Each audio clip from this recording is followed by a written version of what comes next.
This Black History Month, join Queens Public Library as we commemorate 100 years of Black history observances in the United States. Pick up a copy of our Black History Month brochure at your local library and explore our programs, book lists, and resources for all ages that reflect on the past, celebrate the present, and look toward the future of Black history. Learn more at queenslib.org/BHM 2026. Lunar New Year is an East Asian tradition for welcoming a fresh start to the new year, as well as for honoring ancestors. In reverent celebration of 2026, the Year of the Horse, we invite you to join us for a selection of programs including traditional music, crafts, story times, and more. Plus, browse our reading recommendations for all ages. Visit queenslibrary.org to learn more. Filing your taxes can be an overwhelming, complicated process, but it doesn't have to be. Queens Public Library is partnering with a number of organizations to offer free tax counseling for New Yorkers at several QPL locations. Download our tax help brochure at queenslib.org/tax2026 to learn more. This Library Lovers Month, in preparation for QPL's 130th anniversary, we're asking you to share your favorite memory of Queens Public Library. Did you find a favorite book that changed your life? Did one of our programs inspire you to start a new career? Do your kids love story time at the library? Tell us your story and you could win a cash prize. Enter our Library Lovers Month sweepstakes today at queenslib.org/Library Lovers 2026.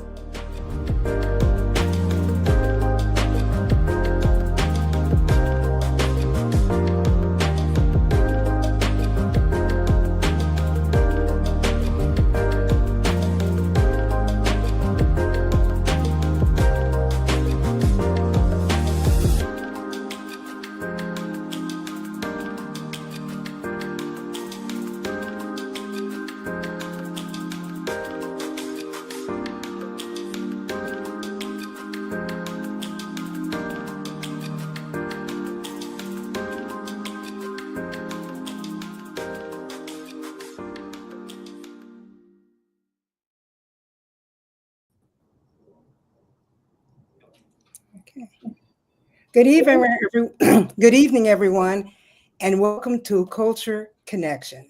My name is Terry Agans, and I'm your host for tonight's exciting program kicking off Black History Month 2026. Here at the Queens Library in its 13th year, Culture Connection is curated by Dan Zaleski and assisted by Liz Keogan. The library is proud to showcase a diverse range of international talent, from emerging artists and award-winning masters in music, theater, literature, and film. And we're thrilled to reach our global audience tonight on YouTube Live and Facebook Live. Okay, so let's get started. Banks and Abloh, Black American designers who reimagined modern menswear. And here are the two books, Perspectives from designer Jeffrey Banks and Virgil Abloh biographer Robin Givhan. Okay, my connection with Robin and Jeffrey goes back something like 35 years, I think, when we first connected, when I started covering the fashion beat for the Wall Street Journal. And that's when we all became BFFs in fashion and in life. Both Robin and Jeffrey are best-in-class American trailblazers who've written fabulous new books that you're going to want to read and you can check out at the Queens Library. Okay, so let's get started, Jeffrey. You were a real trailblazer. 1971, I think this was after you graduated from high school in Washington, D.C. You became an intern for Ralph Lauren. And then all through college, you were working for Ralph Lauren and Calvin Klein, which really fast-tracked your career in menswear. So by the time you were 22, you had your own business. Now, this is unheard of back then and even now in particular. But here you were, doing just, really breaking, being a trailblazer. And then Robin, the Princeton grad, brilliant newspaper columnist, and fashion critic who won the Pulitzer Prize for journalism. She is the first and only fashion journalist to do this. And you guys are going to soon see why she's such a big deal. Okay, we're going to talk for about 40 minutes. And then we're going to get to your audience questions. And I want you to put the questions in the chat box. And then we will pull from questions after we get through talking. Okay, so Jeffrey, as I said, you got started with Ralph Lauren at age 17. And a lot of people really don't know who you are because you were a big deal in fashion before menswear was a big thing. I mean, this is way even before Giorgio Armani. So I want you to let people give people a sense of how it was being the first Black guy on 7th Avenue in the 1970s. Well, I wouldn't say I was the first Black guy. I mean, Stephen Burrows was working and John Higgins was working. So there were, and Scott Barry, there were designers on 7th Avenue. I think I was the only one in menswear, though, certainly at the beginning. Willie Smith came a little bit later, doing men's and women's. For me, it was very exciting. I mean, I knew, even though Ralph Lauren at the time that I worked for him as his assistant, there were only about 10 or 12 people in the whole company.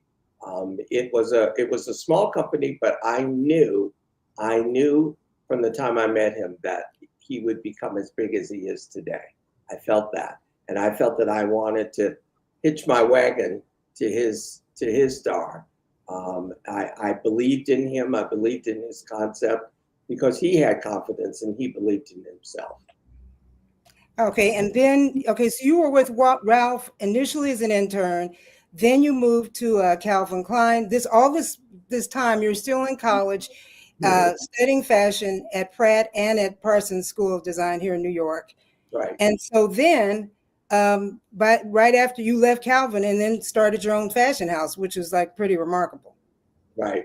Well, I think you wanted me also to talk about something that happened when I was at Calvin Klein, and that was the fact that I got a call one day that from one of the model agencies. We have this young lady from Somalia, and she's absolutely beautiful, and we're sending her on go-sees for all the top designers, Bill Blass and Oscar de la Renta, and we would like Calvin to take a look at her. And I said, well, the only problem with that is he's locked in a strategic 2-day meeting to decide what he's going to do with the company, with his investors, et cetera, and he cannot be disturbed. And they said, well, you only got one shot at this because she's being booked left and right.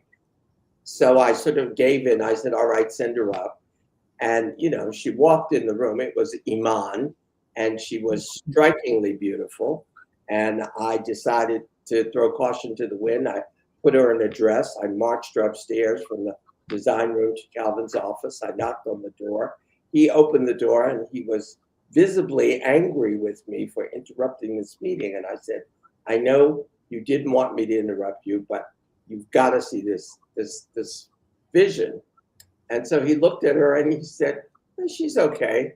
And I thought, okay, she's unbelievable. And I guess the proof was that she did 2 back-to-back campaigns, one for fall and one for spring, with Bruce Weber photographing her. The second one, I think, was in Santorini, and it was just her. The whole campaign was just her. So I feel vindicated that I chose her. So you're the young Black designer who basically had something to do with the careers of 3 really important models. First, Iman, and then Beth Ann, and also Renault. So tell us about all 3 of those. Tell us about the other 2. Well, I mean, Beth Ann had been working on 7th Avenue and working for some of the designers. Calvin was not all that keen on her. He felt, I don't know, she had a different look, and that's what I loved about her. And I loved her walk. I loved the way she showed clothes. I mean, in those days, it was really about girls who could show clothes in a unique way. And so I really pressed Calvin. I said, it's really about what you put on her. And I remember there was this outfit, a red flannel shirt, whiskey color corduroy pants, and little whiskey Oxford flats. And I took red gloves and put her in her back pocket, hanging out. And she had a little suede hat on. And when she walked, let me tell you, the whole room swayed. I mean, it was unbelievable. And she Now, sold that outfit like nobody's business. now this is just to let the audience know, this is 1970s. This is Beth Ann Hardison, who you all know has a movie out. She was also the mother of Kadeem Hardison from A Different World. She's the one who discovered Tyson Beckford. So this is the beginning of Beth Ann, brown-skinned woman, short afro. This is 1970s. Go ahead. She had a unique look. She didn't look like anyone else, and that's what I loved about her. She also had a great vision when she started her own model agency and working with models of all colors, very, very successpoly, and placing them in TV and film roles as well as photo shoots. And then the last person you want to talk about, and maybe we can have a picture on the screen of him, is Renault White. Renault White was... Eve, can you show us some pictures? Renault White was a model who I thought had a fantastic look about him, but typical of other models at that period, he had a fairly large afro and he had a mustache. And I felt that that was a very sort of canned look. And I wanted to build a whole campaign around him with Bruce Weber photographing him. So I wanted him to cut his hair and I wanted him to remove the mustache. And he was very, very fearful of doing so because he thought if he did, he wouldn't get any other work. But I was insistent. If he was going to be the lead in my campaign, he had to look that way. And, we didn't come to blows, but I threatened him. I said, I'm not going to use you in this campaign if you don't do it. You can go to your own barber to have your hair cut. You don't have to have someone else doing it. But I need you to do this. And he finally gave in. And as you can see, the results are there. I mean, there's another picture of him in a Chesterfield coat over his shoulders. I mean, to me, Renault was the black version of Cary Grant. I mean, just drop dead gorgeous. And yeah, I want to point out a couple things here. In these pictures, you will see Jeffrey Banks menswear. Jeffrey Banks had a menswear line, and you'll get to read all about that when you read his book, Storyteller. But Jeffrey was known for color. Now, men for many years just wore, gray, brown, navy, black, the neutrals. Now, this is something that doesn't seem that revolutionary now because men wear the whole color spectrum. But this was Jeffrey's sweet spot in really introducing men to a lot of color. And you can really see it with Renault in these clothes. Yeah. And while I was doing the Jeffrey Banks line, I was also doing a line called Morona Sport, which was incredibly colorful and which was really, before there was the term athleisure, it was athleisure. These were the clothes that you put on when you came home from work on Friday and didn't take off until Monday morning when you had to go back to work. Everything was easy, it's colorful, elastic waist, and we really, really pushed the envelope with color. I mean, you had Loden pull-on pants with the lavender piping down the side, and then a Loden and lavender rugby shirt, or we had jade and turquoise mixed together, or pink and coral. I mean, but people loved it. They were happy clothes. Everything was 100% cotton. And this was my first time really venturing into not only men's clothes, but also women's clothes and kids' clothes and accessories. And it was an incredibly successful run. This picture. Can you talk about the men's first? Because Jeffrey won a Coty Award, which was the equivalent of a fashion Oscars for men's first. Can you talk about this? I was the first designer to ever win a Coty Award for men's first. It was only done twice, and I was the first one to ever get it. And I was only 22 years old when I got it, so I was the youngest person to ever win a Coty Award. My idea behind men in furs at the time was I wanted a guy to look hyper masculine. I didn't do any satin linings. The linings were flannel or corduroy, or I wanted a guy to look like he was on a horse in a pair of blue jeans, and he was using that fur coat because it was warm. not because it was necessarily the height of fashion. Yeah, and this is also a tail look. I mean, because I'm thinking in the 70s, this was when Superfly was out. So, but this didn't have that gangster look. This was an elegant. It was like woodsman, huntsman. You know, I didn't really do a lot of mink because I thought mink was too dressy. I like coyote. I like beaver. I like natural looking furs. You know, and I wanted them to have a really rugged kind of look. I envisioned a guy wearing my fur coats with blue jeans and cowboy boots and a turtleneck. That's how I saw them, not as a dress. The other thing I wanted to point out is that you notice you see Jeffrey in this particular fashion spread, but back then, this is before social media. This was before just menswear was a big thing. We didn't know what menswear designers looked like. So a lot of consumers, I mean, Jeffrey was a really big deal in menswear, but they didn't know that he was Black. They didn't know what he looked like. So talk a little bit about that, Jeffrey. Well, you know, both Calvin and Ralph really pushed their own images in their advertising. That was part of their branding. And I didn't want that to be. To me, that was too limiting. I didn't want to be the face of the brand per se, because when I envision design, I envision lots of different guys, older guys, younger guys, redhead guys, Black guys, balding guys. At my fashion shows, I always had, you know, this whole diverse look within. I mean, I had, you know, people like Dennis LaMarche, who was prematurely balding and had a full gray beard. You know, I had younger guys, I had older guys, because I wanted all of these different kinds of guys to see themselves in the clothes. I didn't want them to think, okay, if I wear this, I'm going to look like Jeffrey Banks. I wanted them to wear it because they look great, because they could envision themselves in it. So that was a big difference. I mean, you know, listen, I mean, I can't say that what Ralph did and what Calvin did was wrong, because obviously they're very successful, but it wasn't the route I wanted to go. Can I ask you a question, Jeffrey? Sure. I mean, people always talk about the obviously the importance of representation and the idea that if you don't see it, you don't necessarily think that you can be it. And you didn't really have anyone to look to who looked like you on 7th Avenue doing menswear.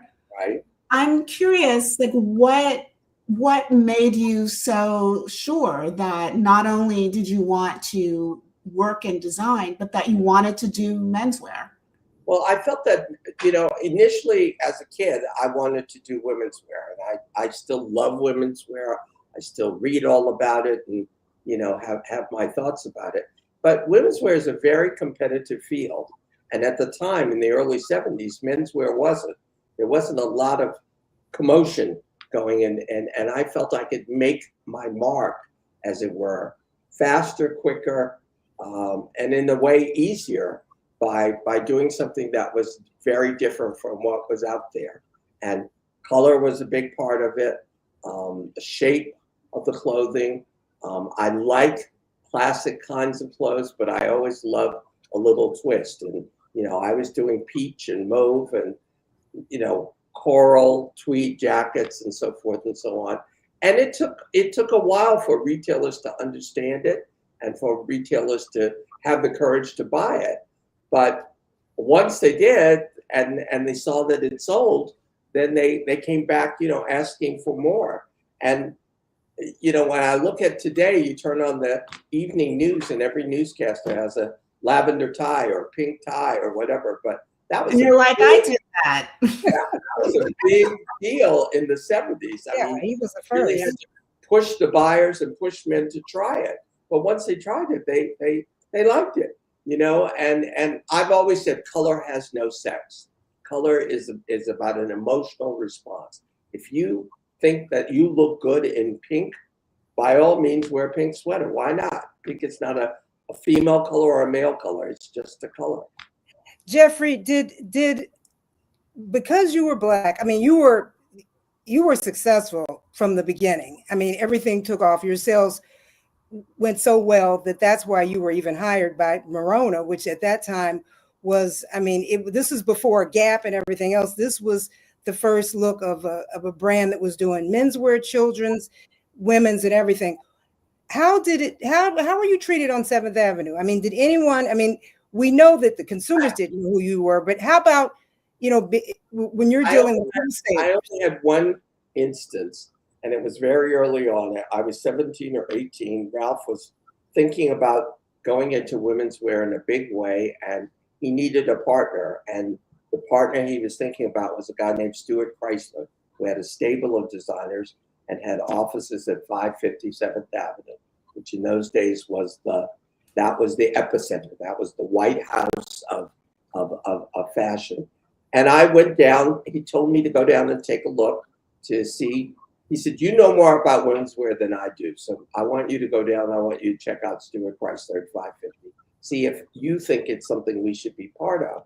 And I remember I had black linen pants and Gucci loafers on and Halston sunglasses, and I think. And how old were you? I was 17 or 18. It wasn't more than 18. And a black Lacoste shirt, which was like in the 70s, everybody wanted a real French black Lacoste shirt, And I had a sport coat, a nice sport coat, a Ralph Lauren sport coat. And I go down there, and they would not let me in the front door. The doorman would not let me in. And I said, "What are you talking about?" I said, "You don't have a tie on, and you don't have a suit on, so you have to use the freight." And I was beyond furious. I took the freight elevator up. I got a hold of Stuart. I marched him down to the front, and I said, "You tell that guy, no matter what I wear when I come in here the next time, he is to let me in the front. I will never go back through the freight entrance ever again." Wow. And that was the only time I ever really experienced anything like that. You were a ballsy 17-year-old. He was indeed. So Robin, let's talk about fashion journalism. You, as I told everyone, you won the Pulitzer, and then of course you decided you wrote one book, and now you tell us about your decision to write about Virgil Abloh, menswear, and his role in menswear. Talk about that. Sure. I had covered Virgil's work with Off-White on the women's side. And his sort of menswear entry had been in my kind of peripheral vision. And, I sort of half jokingly say that, the receipts are all out there on Google for anybody who wants to know what I thought about his women's collections for Off-White. And, sometimes I thought, they were good, but I also had issues with some of the work. But when he passed away, when he died, he was only 41 years old. And certainly the shortness of his career, made people left people particularly shocked. But I was really surprised by the way that so many of his fans reacted, because it was a really intimate sense of loss. And I thought that was interesting because I had certainly covered the depths of other designers, and there wasn't that kind of sense of intimacy, that almost a member of the family had died. And I thought it was really striking that Virgil had been able to forge this connection with people that was really something that was very different from other designers. And the way they connected to his work had something else to it that wasn't just about proportions and silhouettes and colors and fabrics. It was about the way that he was able to make them feel that they were part of this community that he was sort of the ringleader of. And that's really what I wanted to explore, that connection, but also against the backdrop of the industry and how it had shifted from, when Jeffrey was starting out and menswear was not this sort of, big part of the industry that excited people. to when Virgil arrived and menswear was where all the action was. It was really leading the big changes in fashion. Yeah. And can you give people a sense how Virgil started out with sneakers, with Off-White really quickly before he got to Vuitton? Yeah, I mean, well, we cannot discuss his beginnings without mentioning the artist formerly known as Kanye West. Virgil grew up in Rockford, which is about 90 miles away from Chicago, but he kind of came into his creative adulthood in Chicago. He had a background in architecture. He meets Kanye West. Kanye is desperate to start a fashion line. He's desperate to build a fashion empire and is kind of glomming on to anyone who he thinks can sort of help him achieve that goal. And that's really how Virgil kind of enters the fashion sphere. And he sort of blasts off on his own when he is invited to do a collaboration with Nike in 2017. By that point, he has started Off-White, and it sort of takes streetwear and it elevates it, it pushes it into the luxury sphere, but it's still relatively contained. Nike explodes him into the popular culture consciousness. And he goes from that to being appointed the creative artistic director of menswear for Louis Vuitton. Well, take us to Paris. And can we roll tape? This is a great photo. Take us to Paris when he went there for the first time. This is a really historic photo. Yeah, this is the photo seen around the world, taken by Tommy Tan, this was before Virgil created Off-White. This was before his project called Pyrex Vision. This is before Ben Trell. This is when Virgil, who is on the right, far right, in the blue puffer vest, it is when he was part of Kanye's posse. He was an assistant. And Kanye was going to Paris for Men's Fashion Week because he was working on a collaboration with Louis Vuitton on sneakers. And Kanye is wearing a pair of the sneakers that he did with Vuitton. And he, to his credit, sort of looks to the guys that he was close to and inspired by and says, come to Paris with me. And this is how they arrived at the Comme des Garçons show with their briefcases. And later on, the guy from Nike, who was just getting to know Virgil, commented, that the first time I really ever saw him was when these guys arrived at the Comme des Garçons show. And I'm looking at these briefcases and thinking, what on earth do they have in there? Their lunch? Because this was so not how people arrived. But they kind of got out of the car and they assembled like that for this picture, which was sort of mocked on South Park. But it really captures this moment, which I think is this moment of fashion passion that they all felt, this moment of exuberance, a moment of naivete, a moment that was sort of before everything kind of exploded for them fashion-wise. And, I love the fact that they kind of look a little goofy. I mean, they kind of look a lot goofy. But it really speaks to the enthusiasm and the delight that they really took in fashion and shows how much they really wanted to be a part of it. Yeah, and also I just remember back then and going to fashion shows, and you had you'd have maybe Russell Simmons or even Puffy. There'd be the odd black guy at a show. Here, this is in Paris, and this is guys all here. They're going to probably be in the front row, correct? Well, not all of them. Okay. Not at that point. But at this point here, I mean, you really see this sense of belonging. They belong in Paris. They belong in the forefront of fashion. Well, I think this was the entry point, honestly, because Virgil used to talk about how he wanted his collections to be for the tourist and the purist. And what he meant by that is he wanted them to appeal to people who were deeply embedded in fashion and understood it, understood the history, all of it. But he also wanted it to be welcoming to someone who wasn't informed by all those things, who was just sort of excited by, the great shape of something. And he would refer to this picture and say that that was when he was really a tourist in fashion. And, later on, he becomes kind of a purist. But at this point, like this season, he talked about how, they had this long list of shows that they wanted to get into and that he only got into maybe 60% of them, which I was like, that's a pretty good track record, frankly. But, they weren't invited to every show. They weren't welcomed at every show because no one knew who they were. I mean, they knew Kanye, but not, the rest of them. Okay.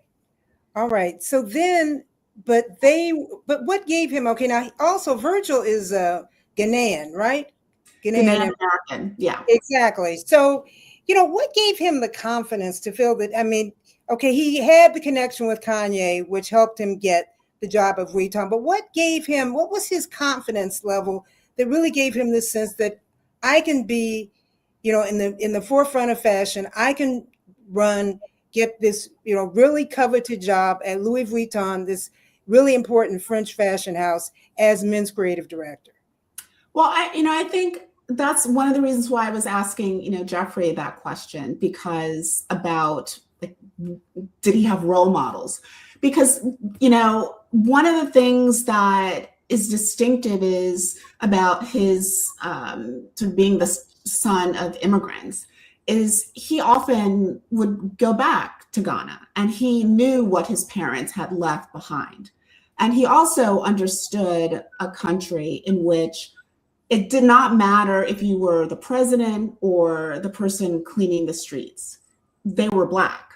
And so there was, I think, sort of embedded in his psyche, just this element of unstated privilege, which is to say that he felt he belonged or he had a right to be in any space that he chose. And I think a lot of that was responsible for his even keel, for the way that he dealt with people. Like he wasn't quick to, get his feathers ruffled if someone was disrespectful. His attitude was, well, sort of that's your problem, and I'm just gonna stay on my path because I know where I want to be. And I think that's a really a powerful sensibility. And I think it also was what really inspired a lot of his fans to see someone who looked like them, who had the same interests in art and design and style, be so certain that he belonged. Mm-hmm. Could you roll, Eve, could you roll us the tape so we can see some more of his picture of his, this is an outfit, a sweater that he designed for his first collection for Vuitton, I think. Yeah, it was probably the most memorable of the pieces from that collection, which had been inspired by The Wizard of Oz and, this whole idea of, over the rainbow, pot gold, reaching the Emerald City, all that sort of stuff. And it was a lovely, solid debut. But the image, which actually, we don't have, but it was the photograph after as he was taking his bows, he walks out and Kanye is sitting in the front row at this debut and the two of them embrace. And that picture, I remember that. That moment was really the one that captivated people because it was very common knowledge within fashion how much Kanye really sort of thought of himself as the heir apparent. He referred to himself as the Louis Vuitton Don. And it was this moment of, I think, very mixed emotions of being proud of someone that you had kind of grown up creative, at least fashion-wise, with, and also feeling like, That should have been mine. Yeah, well, Kanye wanted that really badly. I mean, he ended up doing it with Adidas, but he never did have that perch in France. Can you scroll? Give us a couple of other pictures. This is another something from his Off-White collection. Yeah, I mean, this picture just sort of captures those white sort of hazard lines, which were one of the sort of defining marks of Off-White. Virgil was not someone, when he was doing Off-White, where you would say, oh, he like created this particular silhouette, or he is famous for this particular garment. He was a master at branding and giving meaning to the brand. And the marks that he used, the hazard lines, the quotation marks around words, the orange, the reddish orange zip tie that he would put on his sneakers, were all marks that distinguished his work and made people recognize it from, 50 yards away. Mm-hmm. Can you roll tape so we can see him doing his runway bow? Now, where is this? Yeah. Where is this? That was at the Palais Royal in Paris, and it was a rainbow colored runway. And, it was a huge show. And there were a lot of, celebrities in the front row. His parents were there. And, when I was talking to the head of Vuitton at the time, Michael Burke, who is the one who really facilitated Virgil's hiring, he said that there were a lot of problems with the show. I mean, he's like, some of the samples didn't fit exactly right. And some of the models, walk too slow or they walk too fast. But he said it wasn't a perfect show, but it was a perfect first show. And I think that, and for Virgil, who loved to talk about how things were a prototype. And I mean, I want to just pause for a moment on that, because I think it's such a great way of thinking about your creative work. He would refer to everything as a prototype. And what that meant is if someone criticized it, well, then you could say, well, it's a prototype. Like 2.0 version is going to be better. And it was also a way of sort of freeing yourself from having to obsess that everything had to be perfect before you could let it go, because it was never going to be perfect. And it just meant that you were in a constant state of getting better and trying to make it better. And, I just thought like these little things that he would say, I think really resonated with people with the kid, in their basement trying to print t-shirts or something, knowing that, this isn't the end. Like, this is just the beginning. This is prototype number one. So, and the thing about Virgil, I remember we were all so excited when he got this job, his first show, etc. And his career was cut short. So it was a very, very short career for him before he, unexpectedly died. Well, yes. And people were surprised that he got the job. I was surprised. I mean, it had been rumored, but still there was an element of surprise. And true to form, Virgil said, he was thrilled that he got the job. But he also said, I don't know why everybody's that surprised. I design, I have a successful collection, so why not me? Which is it's a powerful thing to say. Why not me? But when I was researching the book, I realized that because of COVID, he really only had a year of actual runway shows for Vuitton before there was this shift and things became online. There was a film, there was, a show that he did that basically had no audience. So it not only was it cut short, because of, obviously of his death, but it was also really truncated because of COVID and the way, the kind of access that people had to kind of witnessing the work in person.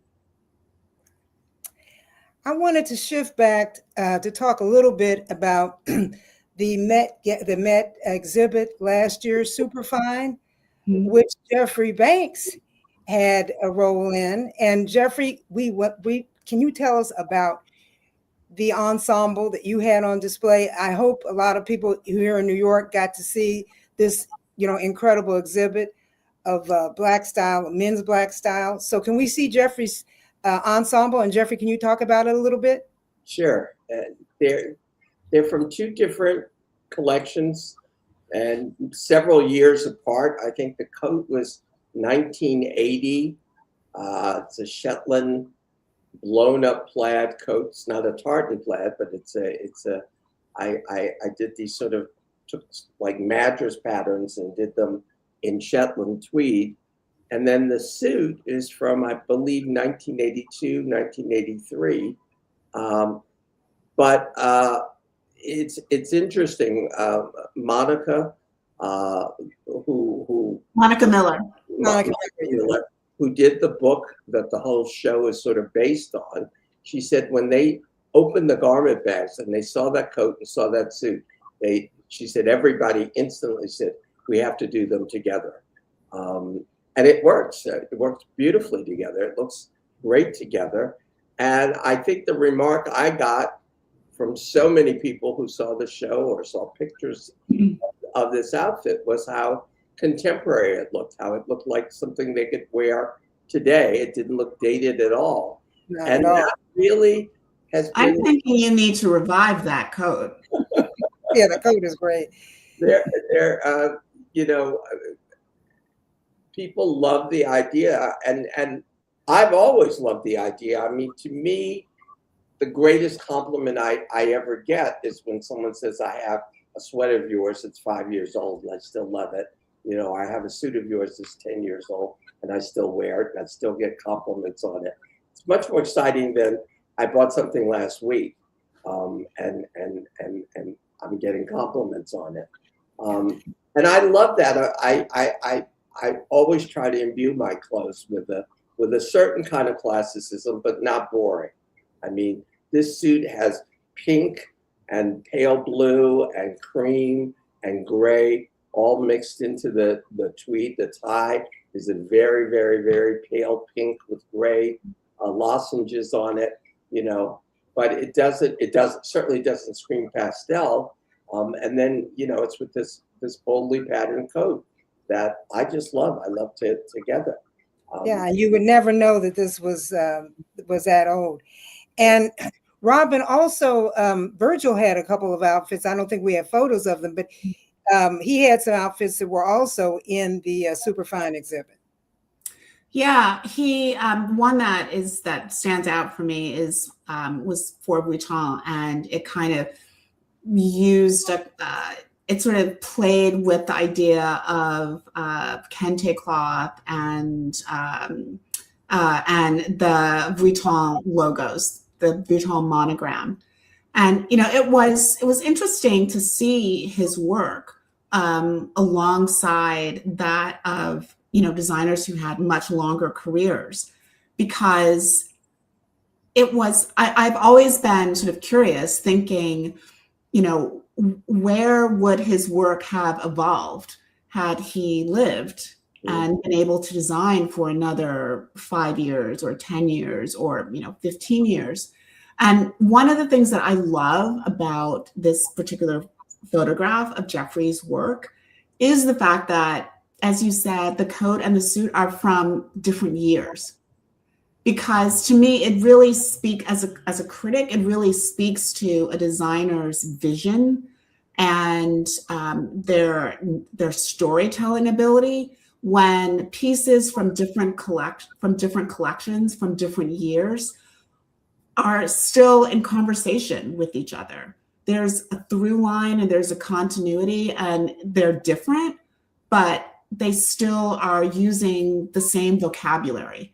And I think what people really sort of miss with Virgil is he was just kind of building the vocabulary, and you don't really fully understand what he might have been able to say in like the most eloquent ways.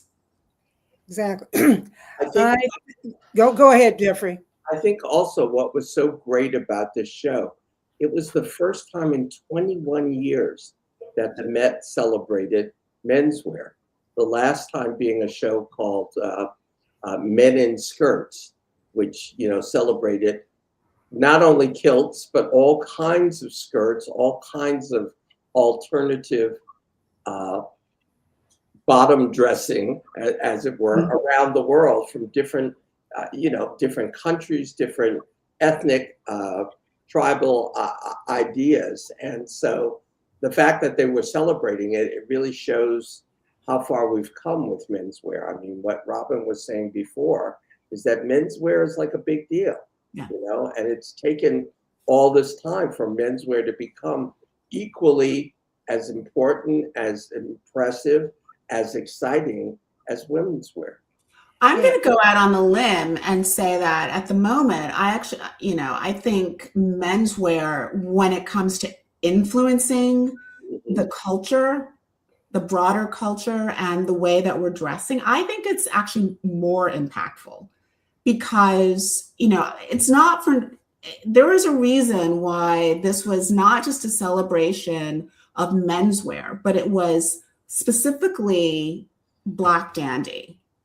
And I think that speaks to the impact that Black men and Black men's style and sort of the hip hop and urban style and whatever you want to call it has had on the broader landscape. Because I think about gender blurring and athleisure and streetwear and that merging of streetwear with luxury. All of those things came out of menswear. Right. Yeah, that's true. And also too, to see that exhibit, I think also really showed how Black men could take classics like this and give it a spin, a verve, just a look that really made them stand out and influenced everybody. Well, they have become fashion leaders in a way that is very different from what's going on in women's. I think that when you start considering sort of who the fashion leaders are in menswear, who, young kids want to emulate regardless of their race, it's performers, it's rappers, it's athletes, it's actors, and a lot of those who fall into that category are of color, are men of color. Absolutely. I mean, when you look at any kind of red carpet event, for film, for acting, the first thing you want to do is see what is Colman Domingo wearing. I mean, he has really set the bar so high, and of course, he's not the only one. I'm just picking him out because I'm he's always spectacular. He's the hot guy. Yeah, he's the hot guy right now. Obvious, he loves fashion. He's having fun with it. He's taking real pride in putting himself together and dazzling us. He's wanting to dazzle us at every moment, and he does. Yeah, I was going to ask, I'm looking in the chat box to see if we have any questions from anyone. And let's see. Okay, I'm reading a question from someone here from the audience, and this is for both of you guys. Okay, this audience member says, "Thanks so much for the great talk. You are also incredibly accomplished. Can you tell us what was the most meaningful accomplishment in your careers?" So, Jeffrey, take a crack at that, and then Robin. Oh gosh. I mean, there've been so many highlights. I guess for me, the thing that was so spectacular and surprising early on was, I showed my first men's fur collection, which was part of a group show for Alexander, including Calvin Klein and Givenchy and Yves Saint Laurent and Viola Silver at the Pierre Hotel on the Tuesday morning breakfast. And Friday, we had our first appointment with Neiman Marcus and Bergdorf Goodman, and I was asked to be there because they said the buyers would want to meet me because they didn't know me. And I walk in, at 7:30 in the morning, and everybody is saying congratulations, congratulations. And I think they're talking about the show, and I say, thank you very much. And by the 10th congratulation, somebody says, what are you going to do with it? And I said, what am I going to do with what? And they said, the Cody Award. And I said, what Cody Award? And they said, didn't you read the New York Times this morning? You got a special Cody Award for fur design for your first collection. I mean, that was pretty shocking, and in a good way. Okay. And Robin? Well, I mean, it's an easy question. I mean, it was, yeah, I mean, it was the Pulitzer, and for a couple of reasons. I mean, one, the obvious one is, I think, in the primordial brain of every journalist, there's this fantasy that you win a Pulitzer. But it was also incredibly gratifying because, and these editors, Terry, when I started covering fashion, I started out at the Detroit Free Press, and I was not a fashion person at all. I had harbored no particular interest in fashion, but I wanted to write. And so when I went to Europe for the first time, there's this group of really smart, experienced fashion writers at papers ranging from Dallas and Houston and Chicago and Cleveland, who had been at this beat for years and years and years, and they were incredibly welcoming. And one in particular was just an incredible person from the Cleveland Plain Dealer.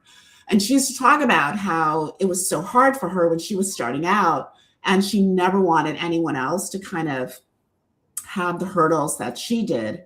And after the Pulitzer was announced, I remember getting this lovely, lovely note for them, essentially saying, your win has elevated the work that I do within my own newsroom.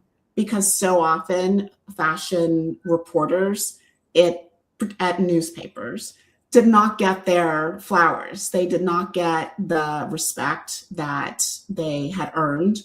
And it felt like, I had in essence kind of paid them back for all the support they'd given me.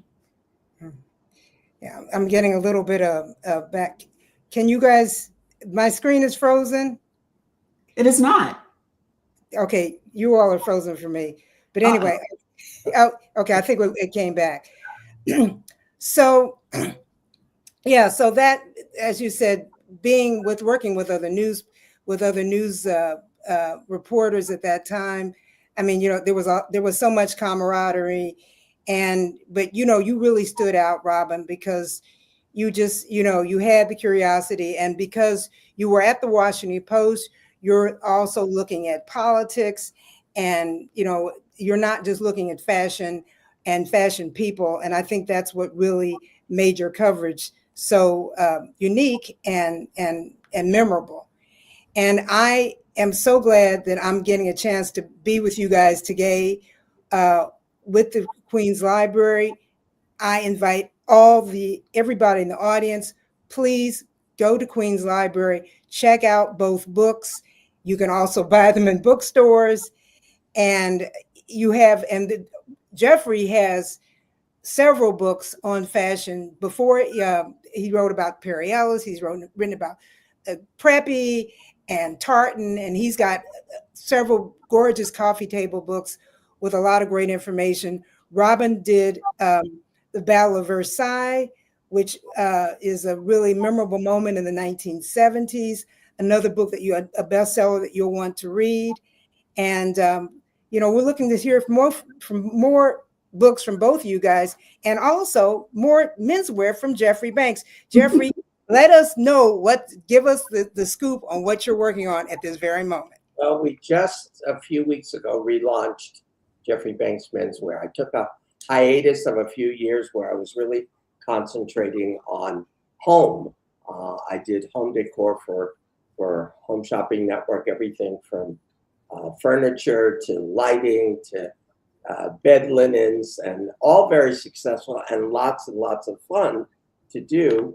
but people were asking me, when are you going to go back into men's? So now we finally have done so in a small way to begin with. We'll be actually shipping spring in about a month, and hopefully in a month it'll feel like spring.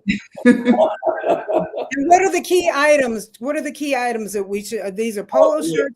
We're doing lots of different kinds of knit shirts. We're doing French terry. We're doing Supima cotton piqué. We're doing performance jersey. We're doing cotton jersey, and then we're doing Supima cotton underwear, which is so deluxe and so silky and such a great hand that everybody who feels it wants to wear it.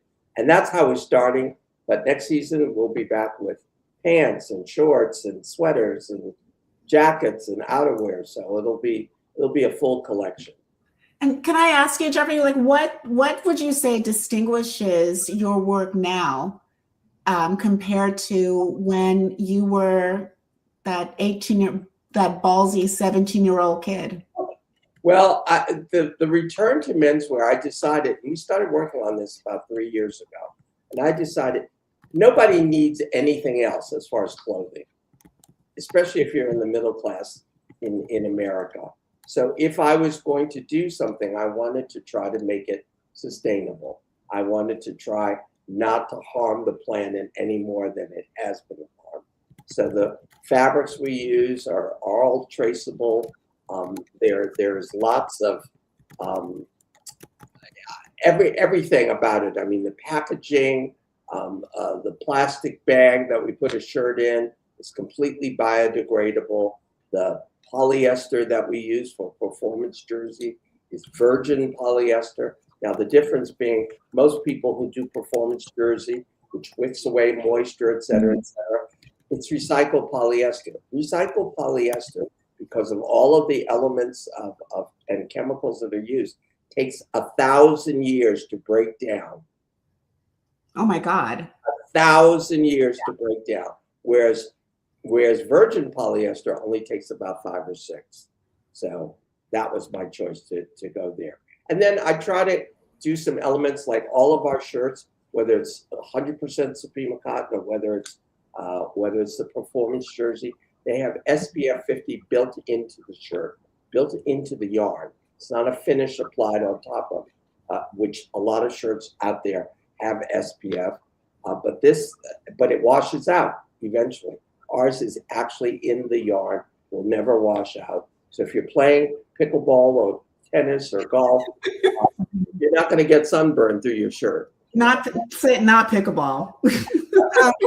Robin and Jeffrey, yeah, sorry, we had some technical difficulties. I got kicked out. But anyway, I wanted you guys now to give some closing thoughts. We've got so many young people who are interested in working in fashion and either in journalism or they want to be designers. So, and a lot of people, we know with all the DEI issues and everything that a lot of people are feeling like, are we going to be locked out? So what kind of words do you have advice for them? Well, both of you. Go ahead, Robin. Yeah, I mean, I would quote Virgil and say, why not me? Right? I mean, I think that is a question that you not only have to pose to potential employers, but you should pose to yourself. Mm-hmm. Because sometimes we count ourselves out before anyone else does. And if there's one thing that, I learned in reporting Virgil's story, aside from the amount of optimism that he carried with him, it was the fact that, there are a lot of qualifications for different jobs, for different careers. And for a long time, in fashion, there was this perceived idea that this narrow band of qualifications could propel you into the role of a creative director. And I think one of the things that Virgil was able to do is say, I might not have those qualifications, but I have these other qualities that I think are just as valuable. And I'm going to show you how valuable they are.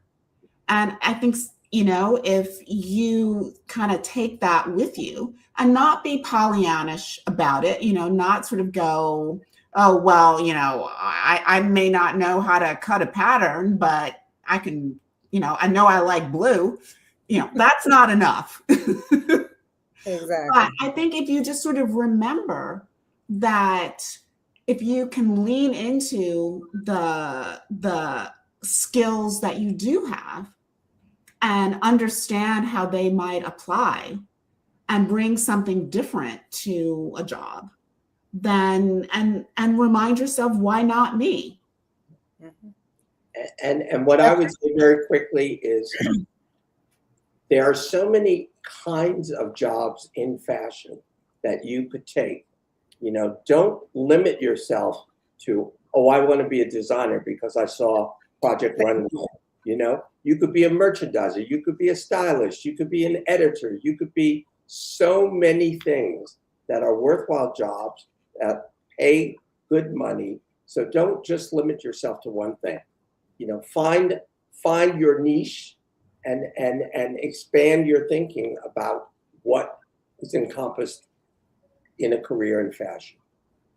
Yeah, and I would also add too, is that every job that you have will take you someplace else. Like, for example, I didn't start writing about the fashion industry. When I started at the Wall Street Journal, I covered airlines, I covered the courthouse. Understanding how court works is really important. Understanding how a balance sheet, how to actually understand how business works, helped me out, informed me on doing all my fashion industry stories. So everything is like a building block. So you start out, so whatever job you start out doing, really apply yourself and, network and learn as much as you can. And don't think that you need to necessarily start out and start your own brand. I mean, when we look at the example of Jeffrey, who got started at 22, that's unusual. But he had, incredible backers, and the industry was a lot different from it now. Nowadays with fast fashion, it's really hard to come up with something new. And even now you're coming back and how to go in and find out where's the white space, where's something that someone is not doing, where I can find a place to carve out a business. Exactly. Yeah. Okay. Well, I think we do, excuse me, I think that we do not have any more questions. And so I want to thank Robin and Jeffrey for really enlightening talk.